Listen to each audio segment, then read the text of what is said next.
Nuclear drill से पहले Putin का बड़ा ऐलान, ये बहुत बड़ी खबर है। न्यूक्लियर ड्रिल से पहले पुतिन ने बड़ा ऐलान कर दिया है और क्या कहा है उन्होंने? जरूरत पड़ी तो रूस एटम बम का इस्तेमाल करेगा, पुतिन ने यह कहा है। और रूस के पास सबसे एडवांस न्यूक्लियर फोर्स है, पुतिन ने यह भी कह दिया है।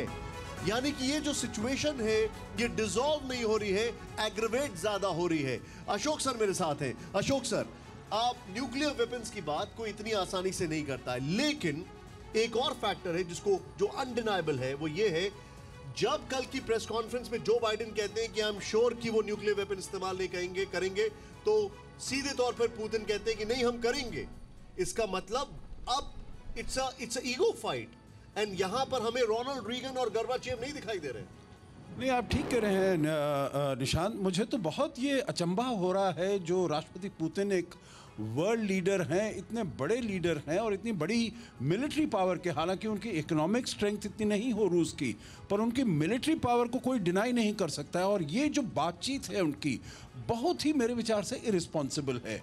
अब वो कहते हैं, जो आपने पहले प्रश्न पूछा था जनरल सोई से, वो कहते हैं मैं अटैक नहीं करूंगा। अगर अटैक नहीं करेंगे, और पहले कह रहे थे ये हमारी मिलिट्री एक्सरसाइजेज हैं, मिलिट्री ड्रिल्स हैं, जो कि 20 तारीख को ख़त्म हो जाएंगी बेलारूस में, और वहाँ से वो निकल जाएंगे। पर उसके बाद से ये उन्होंने जो न्यूक्लियर थ्रेट देना शुरू किया है, न्यूक्लियर इंटिमिडेशन करना शुरू किया है, मेरे विचार से ये बहुत चिंता का विषय है। मैं आपसे एक बड़ा क्रिटिकल सवाल पूछ रहा हूं जी।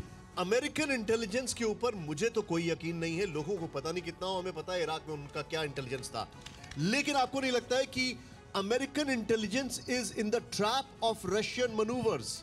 और ये सवाल मैं इसलिए पूछ रहा हूं कि रशिया अगर छींक भी रहा है तो भी वो कहते हैं कि इनकी छींक में भी न्यूक्लियर मिसाइल छुपा हुआ है। देखिए, आप का कहना ठीक है, जो उनकी उसके ऊपर बिल्कुल विश्वास नहीं किया जा सकता। जैसे उन्होंने कहा सद्दाम के पास हैं वेपन्स ऑफ मास डिस्ट्रक्शन हैं, लिबिया में गद्दाफी के पास है वगैरह, तो बहुत, और अभी भी जितना वो कहते आ रहे हैं, जो 16 तारीख को हमला होगा तो वहाँ पर कुछ नहीं हुआ, तो इसीलिए उनकी क्रेडिबिलिटी, विश्वसनीयता बहुत कम है। परंतु फिर भी अगर हम देखें तो रूस की कथनी और करनी में बहुत अंतर दिखाई देता है, क्योंकि वो कहता है मैं अटैक नहीं करूंगा। अगर मैं अटैक नहीं करूंगा तो ये सारी जो आपने यहाँ पर 1 लाख वहाँ पर सोल्जर्स वहाँ लगाए हैं, और उसके बाद कहते हैं मैंने 7,000 सोल्जर निकाल लिए हैं। अगर 7,000 सोल्जर और टैंक्स निकाले हैं तो न्यूक्लियर ड्रिल्स करने की क्या जरूरत है? देश बनता है अपने नागरिकों से, ऐसे नागरिक जो अधिकार के साथ कर्तव्य पर भी ध्यान दें, जो सच्चाई का आदर करें, लेकिन असत्य से लड़ना भी सीखें, जो सिर्फ जानकार न बने बल्कि जागरूक भी रहें। इस काम में TV9 डिजिटल है आपका मददगार लगातार, ताकि आप भीड़ का हिस्सा न बने बल्कि राह दिखाएं भीड़ को। देखते रहिए TV9 डिजिटल।